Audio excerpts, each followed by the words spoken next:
Wherever his name is spoken, that very place is holy. How much more so is the man who speaks his name?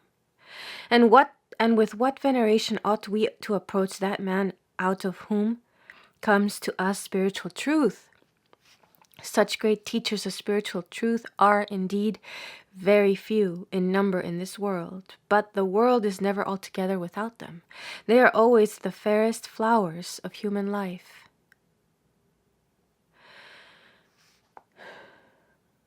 The ocean of mercy without any motive.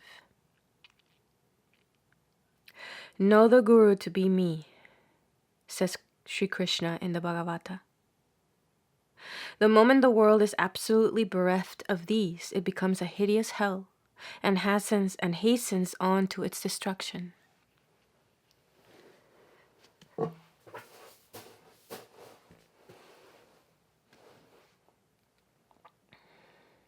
Higher and nobler than all higher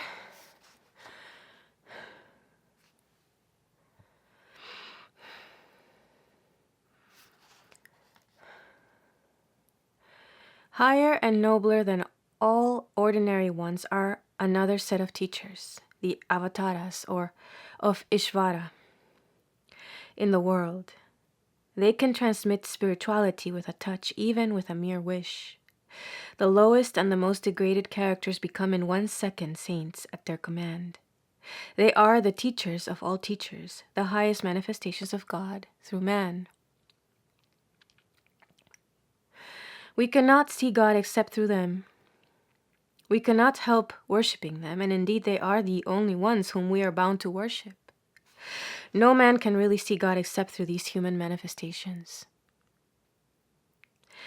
If we try to see God otherwise, we make for ourselves a hideous caricature of him and believe the caricature to be no worse than the original.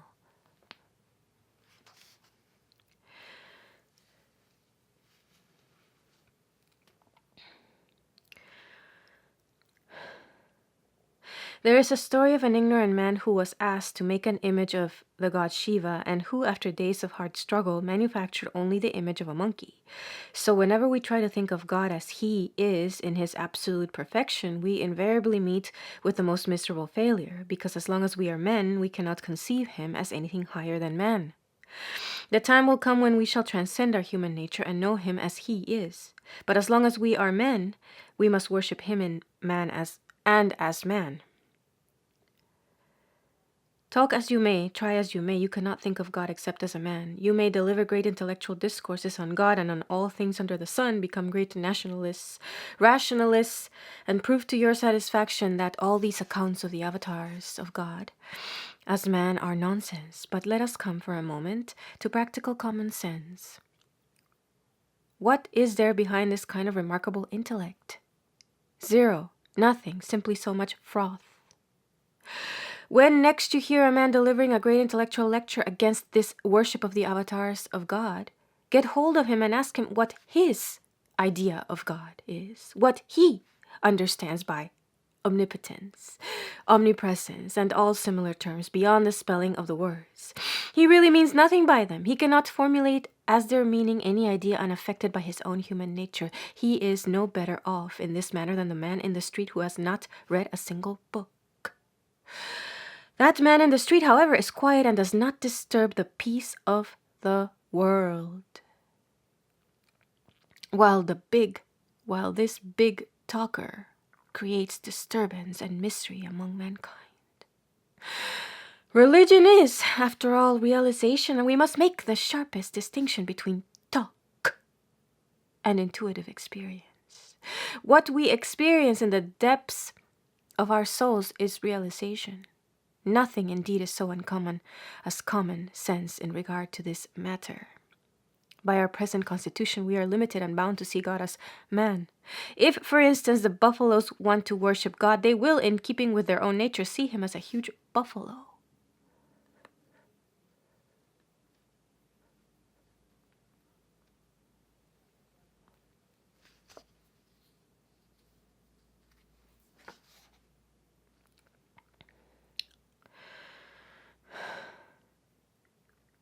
If a fish wants to worship God, it will have to form an idea of him as a big fish, and man has to think of him as man. And these various conceptions are not due to morbidly active imagination. Man, the buffalo, and the fish all may be supposed to represent so many different vessels, so to say. All these vessels go to the sea of God to get filled with water, each according to its own shape and capacity. In the man, the water takes the shape of man, in the buffalo, the shape of a buffalo, and in the fish, the shape of a fish. In each of these vessels there is the same water of the sea of God. When men see him, they see him as man, and the animals, if they have any conception of God at all, must see him as animal, each according to its own ideal. So we cannot help seeing God as man, and therefore we are bound to worship him as man. There is no other way. Two kinds of men do not worship God as man: the human brute who has no religion, and the Paramahansa who has risen beyond all the weaknesses of humanity and has transcended the limits of his own human nature. To him all nature has become his own self. He alone can worship God as he is. Here too, as in all other cases, the two extremes meet. The extreme of ignorance and the other extreme of knowledge. Neither of these go through acts of worship. The human brute does not worship because of his ignorance, and the Jivan Muktas, free souls, do not worship because they have realized God in themselves. Being between these two poles of existence, if anyone tells you that he is not going to worship God as man, they take kindly care of that man. He is, not to use any harsher term, an irresponsible talker. His religion is for unsound and empty brains. God understands human failings and becomes man to do good to humanity. Whenever virtue subsides and wickedness prevails, I manifest myself to establish virtue, to destroy evil, to save the good. I come from Yuga, age to Yuga, age. Fools deride me, who have assumed the human form without knowing my real nature as the Lord of the universe. Such is Sri Krishna's declaration in the Gita on incarnation. When a huge tidal wave comes, says Bhagavan Sri Ramakrishna, all the little brooks and ditches become full to the brim without any effort or consciousness on their own part. So when an incarnation comes, a tidal wave of spirituality breaks upon the world, and people feel spirituality almost full in the air.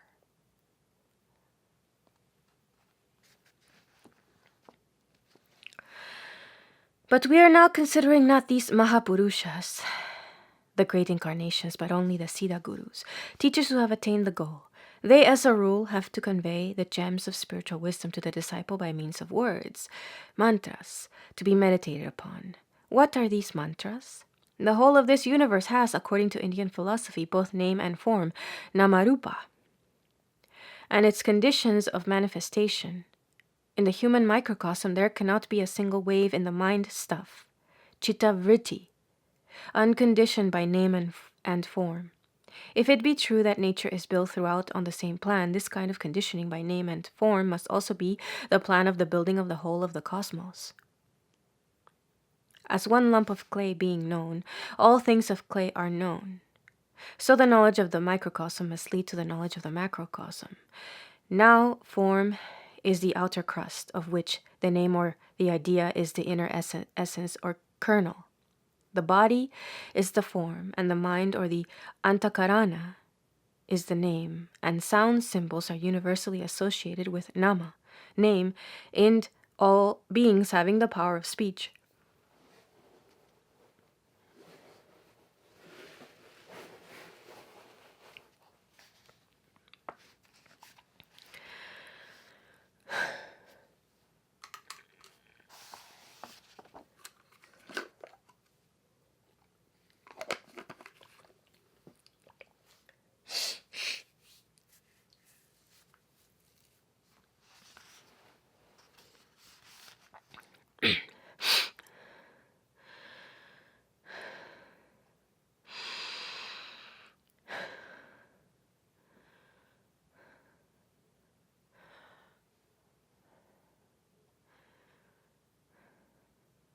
In the individual man, the thought waves rising in the limited mahat or chitta, mind stuff, must manifest themselves, first as words and then as the more concrete forms. In the universe, Brahma, or Hiranyagarbha, or the cosmic Mahat, first manifested himself as name and then as form, i.e., as this universe. All this expressed sensible universe is the form behind which stands the eternal inexpressible Sphota, the manifester as logos or word. This eternal Sphota, the essential eternal material of all ideas or names, is the power through which the Lord creates the universe. Nay, the Lord first becomes conditioned as the Sphota and then evolves himself out as the yet more concrete sensible universe. This Sphota has one word as its only possible symbol, and this is the Om. And as by no possible means of analysis we can separate the word from the idea, this Om, and as by no possible means of analysis can we separate the word from the idea, this Om and the eternal Sphota are inseparable. And therefore it is out of this holiest of all holy words, the mother of all names and forms, the eternal Om, that the whole universe may be supposed to have been created. But it may be said that, although thought and word are inseparable, yet as there may be various word symbols for the same thought, it is not necessary that this particular word Om should be the word representative of the thought, out of which the universe has become manifested. To this objection we reply that this Om is the only possible symbol which covers the whole ground, and there is none other like it. The Sphota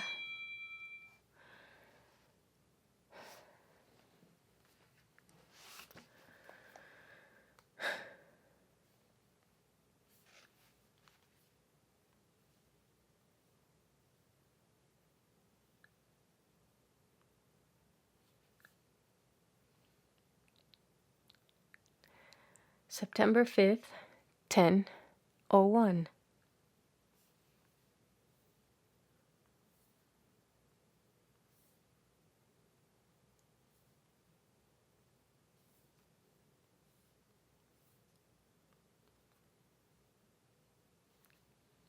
Can't make this stuff up.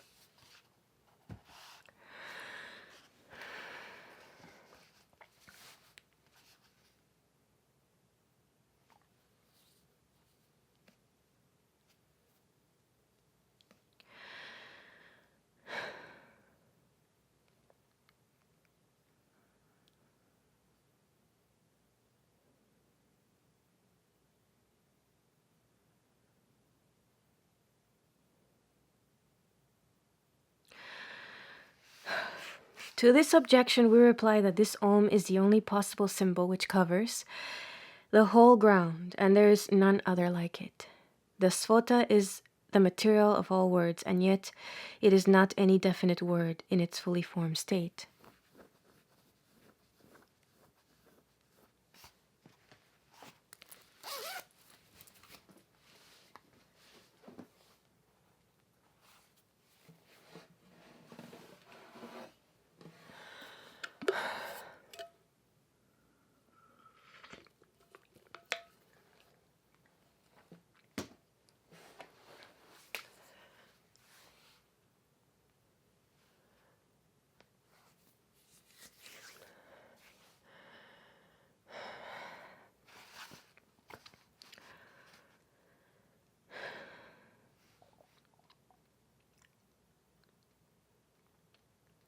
That is to say, if all the peculiarities which distinguish one word from another be removed, then what remains will be the Sphota.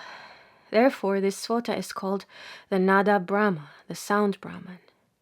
Now, as every word symbol intended to express the inexpressible Sphota will so particularize it that it will no longer be the Sphota, that symbol which particularizes it the least and at the same time most approximately expresses its nature, will be the truest symbol thereof, and this is the Om. And the Om only, because these three letters, A-U-M, pronounced in combination as O-M, Om, may well be the generalized symbol of all possible sounds. The letter A is the least differentiated of all sounds. Therefore, Krishna says in the Gita, I am A among the letters. Again, all articulate sounds are produced in the space within the mouth, beginning with the root of the tongue and ending in the lips.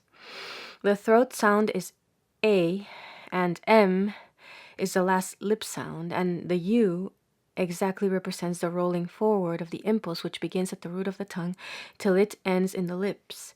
If properly pronounced, this Om will represent the whole phenomenon of sound production, and no other word can do this. And this, therefore, is the fittest symbol of the Sphota, which is the real meaning of the Om. And as the symbol can never be separated from the thing signified, the Om and the Sphota are one. And as the Sphota, being the finer side of the manifested universe, is nearer to God and is indeed that first manifestation of divine wisdom, this Om is truly symbolic of God. Again, just as the only one, Brahman, the Akhanda Sachidananda, the undivided existence, knowledge, bliss, can be conceived by imperfect human souls only from particular standpoints and associated with particular qualities, so this universe, his body, has also to be thought of along the line of the thinker's mind. This direction of the worshipper's mind is guided by its prevailing elements or tattvas. The result is that the same God will be seen in various manifestations as a possessor of various predominant qualities, and the same universe will appear as full of manifold forms.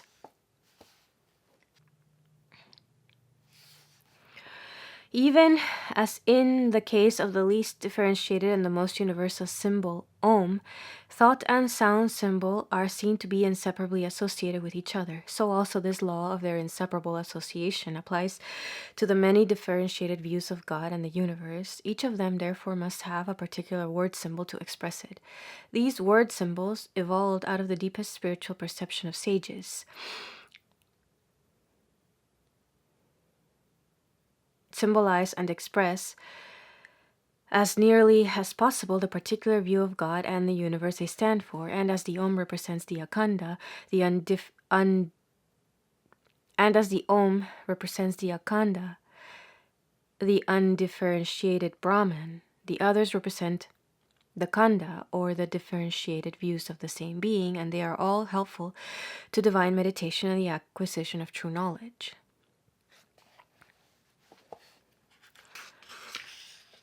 The next points to be considered are the worship of pratikas, or of things more or less satisfactory as substitutes for God, and the worship of pratimas, or images. What is the worship of God through as pratika? It is joining the mind with devotion to that which is not Brahman, taking it to be Brahman, says Bhagavatam Ramanuja. Worship the mind as Brahman, this is internal. And the Akash as Brahman, this is with regard to the Devas, says Shankara. The mind is an internal pratika. The Akash is an external one, and both have to be worshipped as substitutes of God. He continues, similarly, the sun is Brahman. This is the command. He who worships name as Brahman. In all such passages, the doubt arises as to the worship of pratikas. The word pratika means going towards, and worshipping a pratika is worshipping something as a substitute, which is, in someone or more respects, like Brahman more and more, but is not Brahman. Along with the pratikas mentioned in the Shrutis, there are various others to be found in the Puranas and the Tantras. In this kind of pratika worship may be included all the various forms of Pitri worship and Deva worship. Now worshipping Ishvara and him alone is bhakti. Now, worshipping Ishvara and him alone is bhakti. The worship of anything else, Deva or Pitri or any other being, cannot be bhakti. The various kinds of worship of the various devas are all to be included in ritualistic karma, which gives to the worshipper only a particular result in the form of some celestial enjoyment, but can neither give rise to bhakti nor lead to mukti.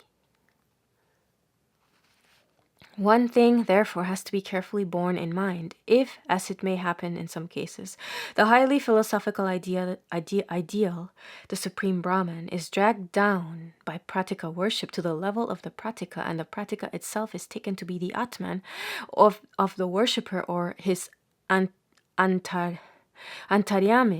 inner ruler. The worshipper gets entirely misled, as no pratika can really be the Atman of the worshipper.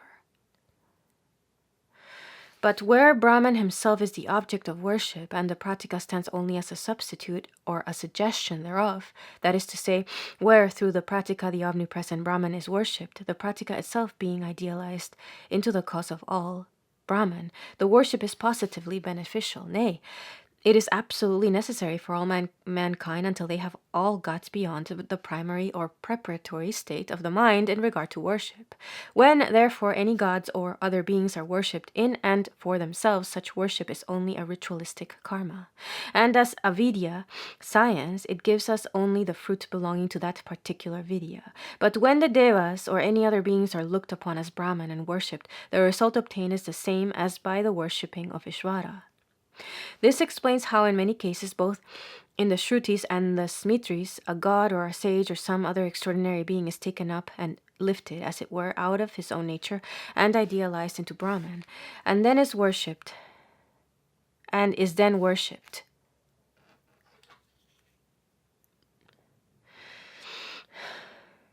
Says the Advaitin, is not everything Brahman when the name and the form have been removed from it? Is not he, the Lord, the innermost self of every one? Says the Vishishtadvaitin, the fruition of even the worship of Adityas, etc., Brahman himself bestows, because he is the ruler of all, says Shankara in his Brahma Sutra Bhashya. Here, in this way, does Brahman become the object of worship, because he, as Brahman, is superimposed on the pratikas, just as Vishnu, etc., are superimposed upon images, etc.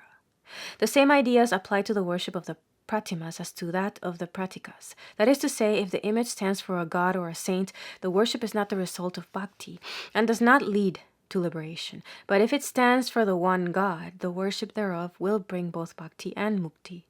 Of the principal religions of the world, we see Vedantism, Buddhism, and certain forms of Christianity freely using images.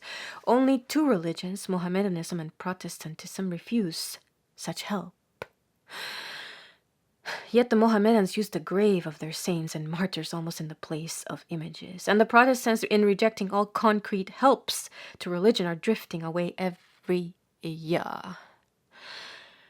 Farther and farther from spirituality, till at present there is scarcely any difference between the advanced Protestants and the followers of Auguste Comte, or agnostics, who preach ethics alone.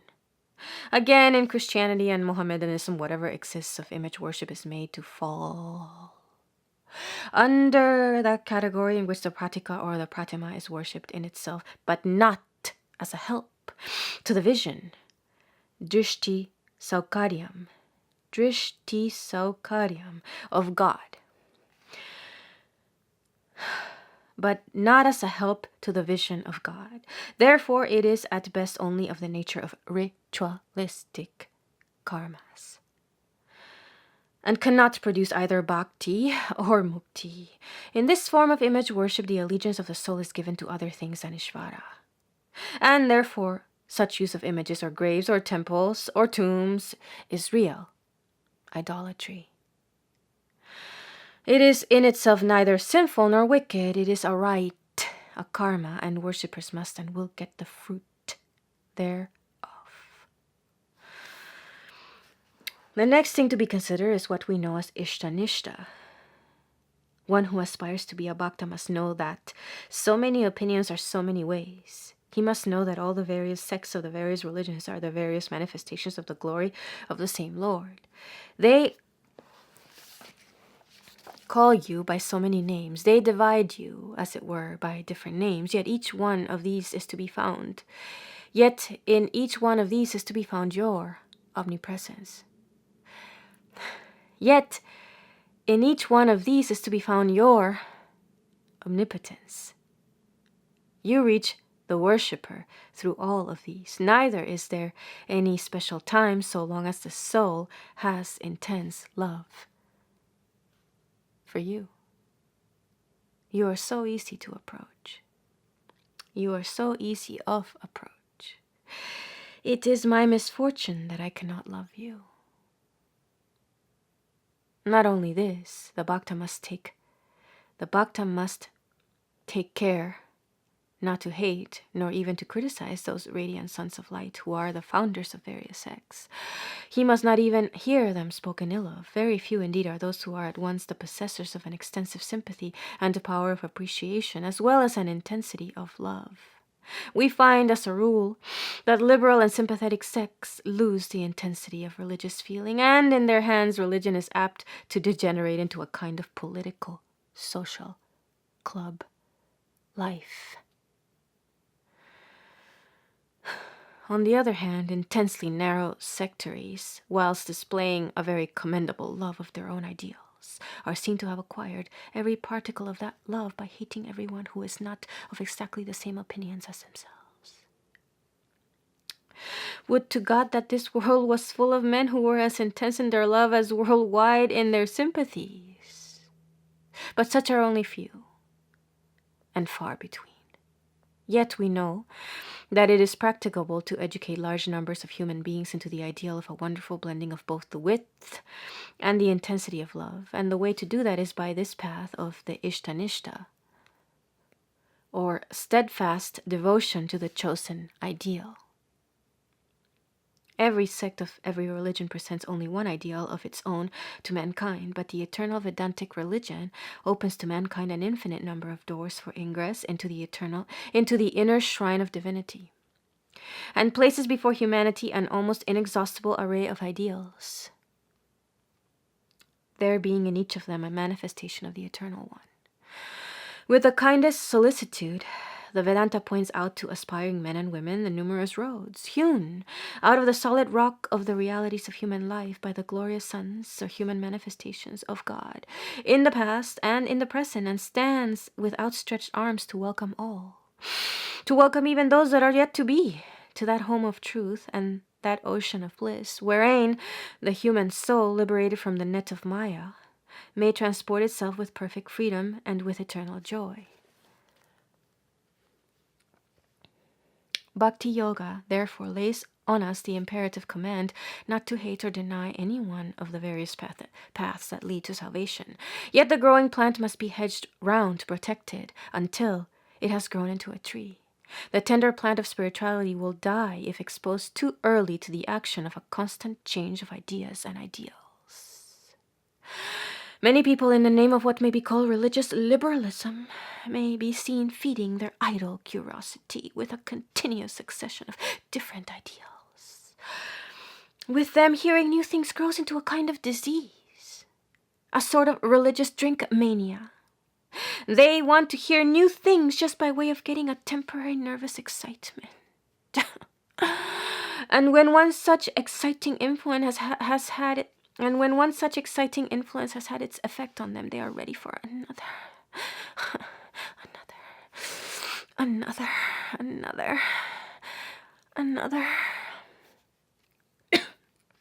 Religion is with these people a sort of intellectual opium eating. And there it ends. There is another sort of man, says Bhagavan Ramakrishna, who is like the pearl oyster of the story. The pearl oyster leaves its bed at the bottom of the sea and comes up to the surface to catch the rainwater when the star Swati is in the ascendant.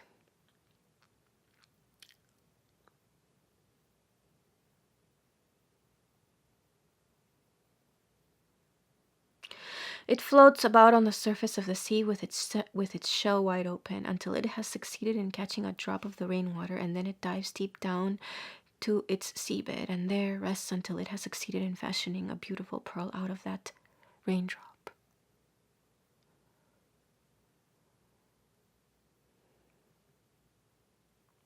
This is indeed the most poetical and forceful way in which the theory of Ishtanishta has ever been put.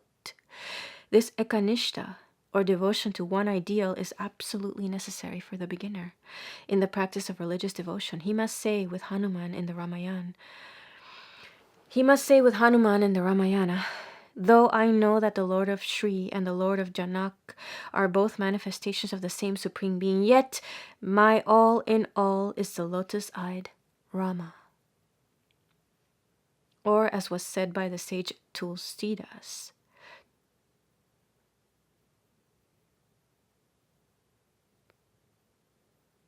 he must say, take the sweetness of all, sit with all, take the name of all, say yeah, but keep your seat firm. Then, if the devotional aspirant is sincere, out of this little seed will come a gigantic tree like the Indian banyan, sending out branch after branch and root after root to all sides till it covers the entire field of religion. Thus will the true devotee realize that he who has his own ideal in life is worshipped in all ideals by all sects, under all names, and through all forms.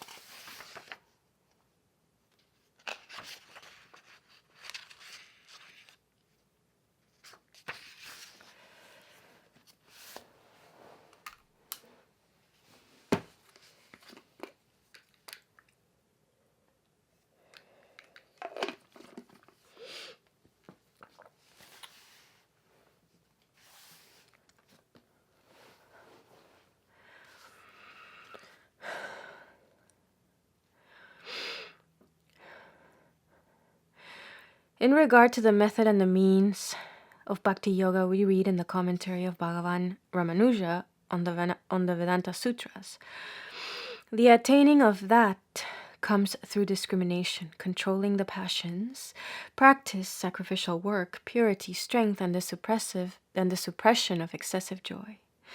Viveka, or discrimination, is, according to Ramanuja, discriminating, among other things, the pure food from the impure. According to him, food becomes impure from three causes: by the nature of the food itself, as in the case of garlic, etc., owing to its coming from wicked and accursed persons, and from physical impurities such as dirt or hair, etc.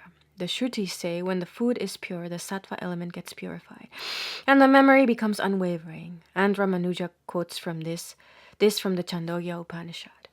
The question of food has always been one of the most vital with the Bhaktas. Apart from the extravagance into which some of the Bhakti sects have run, there is a great truth underlying this question of food. We must remember that, according to the Sankhya philosophy, the sattva, rajas, and tamas, which is the state of homogeneous equilibrium, form the prakriti.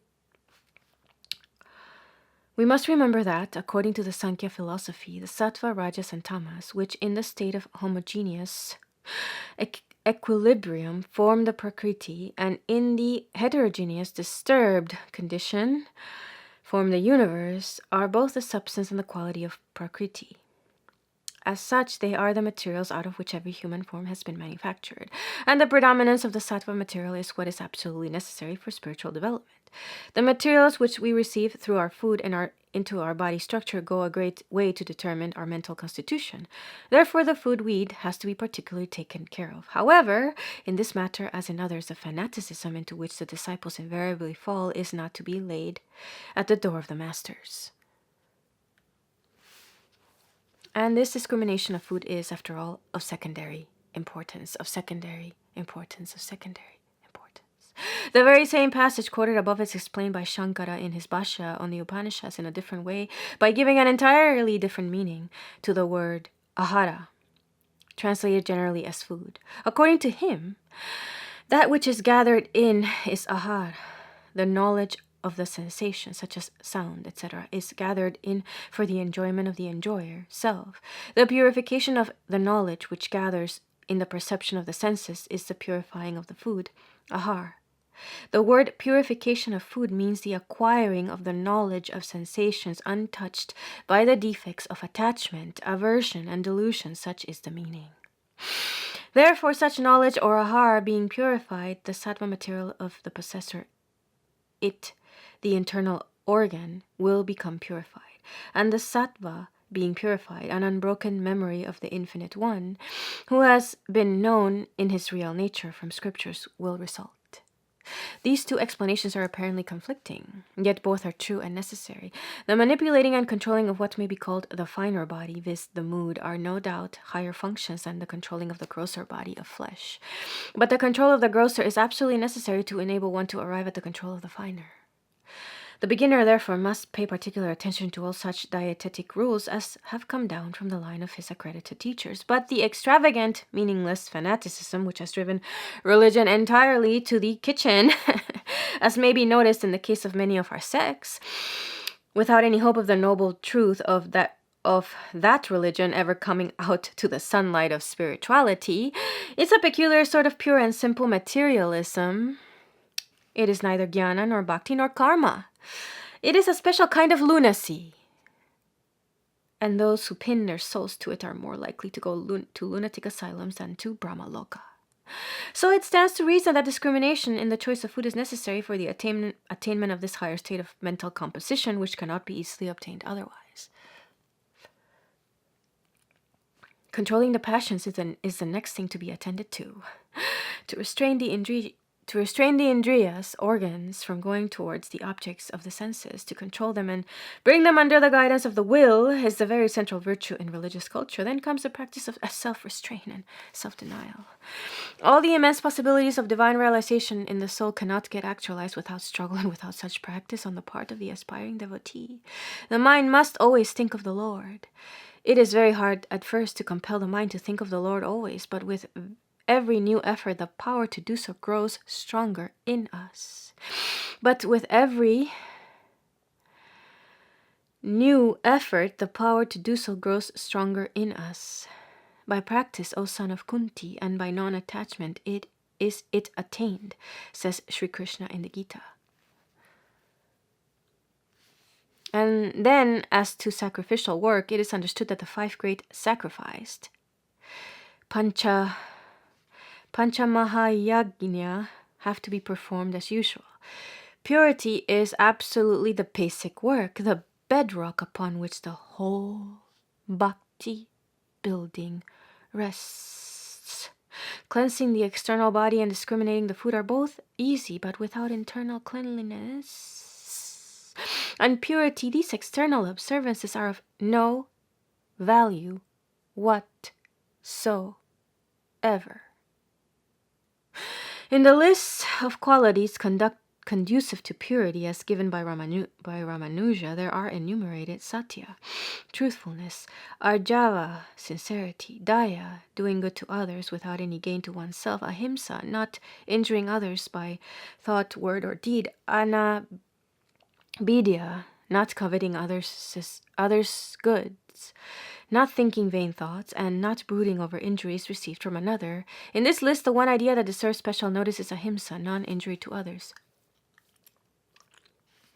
This duty of non-injury is, so to speak, obligatory on us in relation to all beings. As with some, it does not simply mean the non-injuring of human beings and mercilessness towards the lower animals, nor as with some others does it mean the protecting of cats and dogs and feeding of ants with sugar, with liberty to injure brother man in every horrible way. It is remarkable that almost every good idea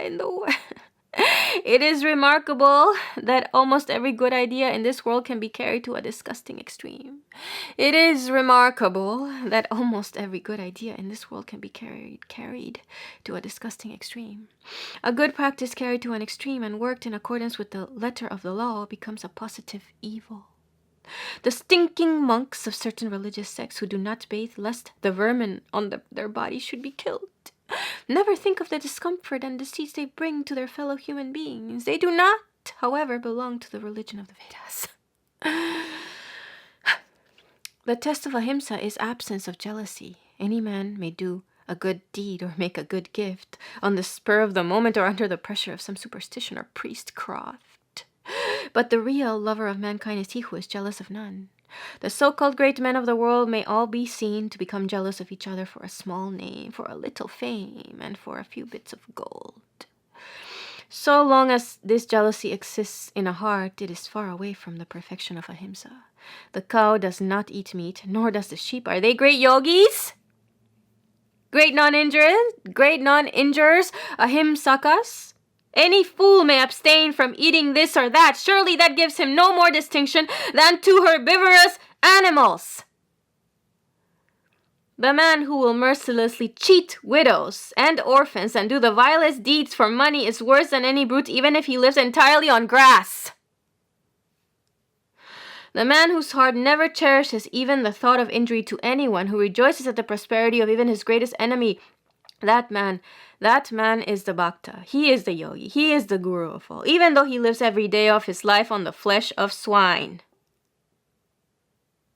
Therefore, we must always remember that external practices have value only as helps to develop internal purity. Internal purity. It is better to have internal purity alone. When minute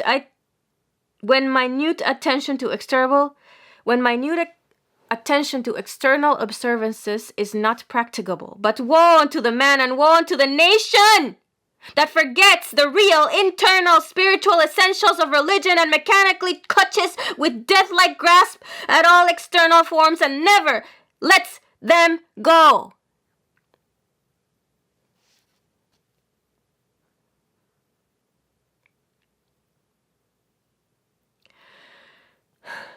The forms have value only so far as they are expressions of the life within. The forms have value only so far as they are expressions of the life within. The forms have value only so far as they are expressions of the life within. If they have ceased to express life, crush them out without mercy.